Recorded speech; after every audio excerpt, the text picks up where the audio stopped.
स्वयमेवात्मनात्मानं वेत्थत्वं पुरुषोत्तमा भूतभावनभूतेश देवदेव जगत्पते. You yourself know yourself by yourself, O Purushottama, O origin of beings, O Lord of beings, O God of gods, O Lord of the world. You know, when you read the translation, it doesn't make sense because he's using words that we don't understand. But what he's trying to say is that Atman is self-effulgent, meaning in our experience, in the waking state, we gain experiences, we come to know things only through the use of our body, mind and intellect. Now the spiritual path is all about transcending the body, mind and intellect. So the question that arises is, how do I then know God? Because all our experiences are enabled by the body, mind and intellect. So the answer to that is, he says, don't worry, Atman will know Atman. It's like when you dream. How do you gain experiences in the dream? Through the dream equipment, dream body, dream mind, dream intellect.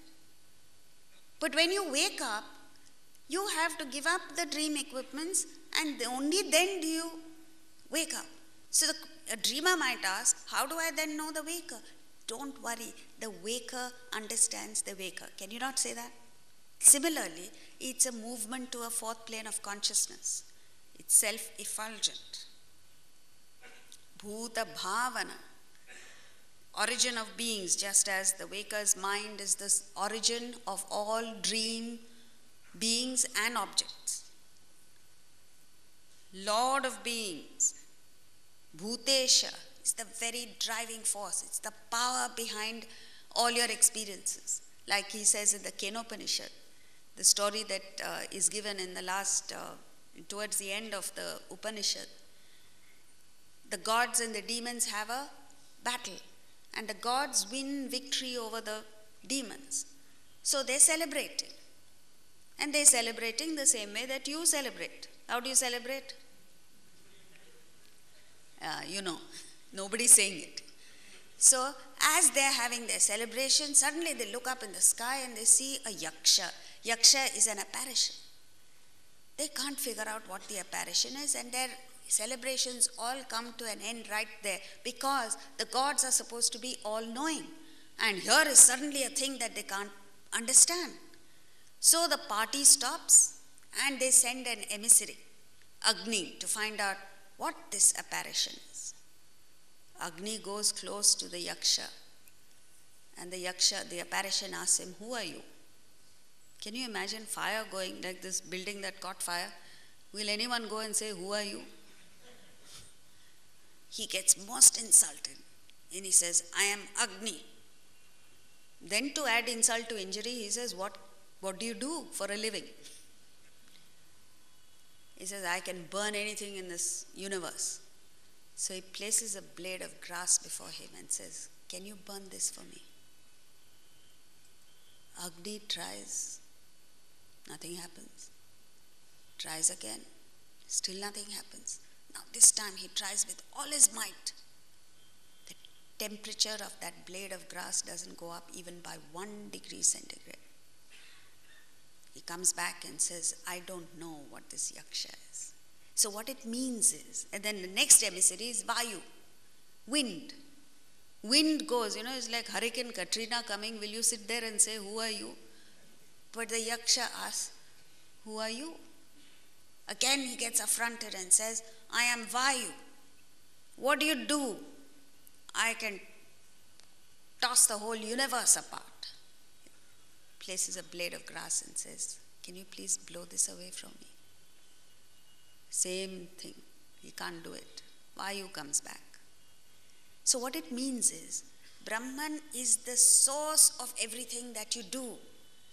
The gods won victory over the demons because of the power of Brahman. But in their egoistic celebration, they forgot Brahman's role. And just as we forget. And when you forget Brahman's role, what happens? Brahman switches off. So Brahman's power got switched off. Agni couldn't do what he wanted to do. Vayu couldn't do what he wanted to do. So the third ambassador who was sent to find out was Indra.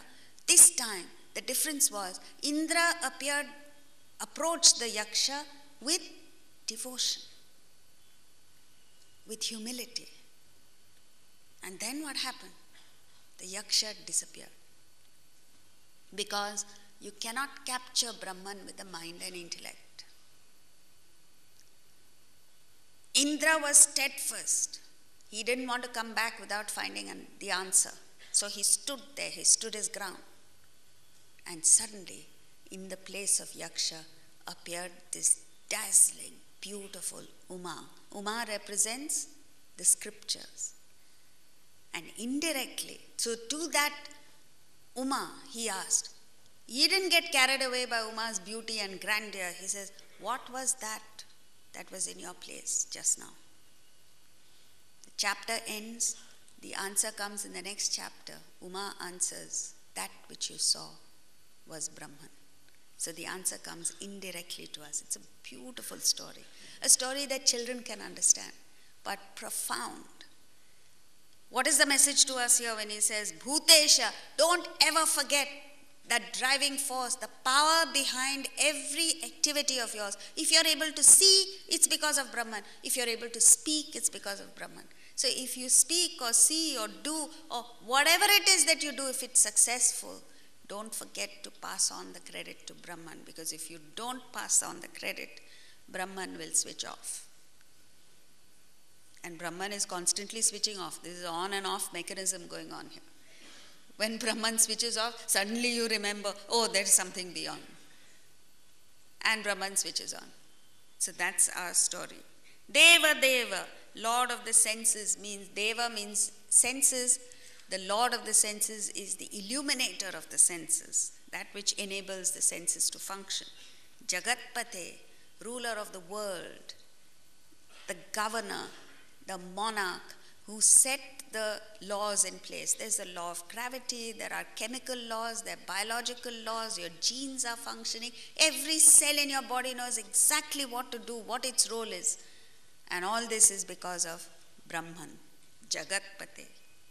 This divine power, you are. Staggering, right? Next verse.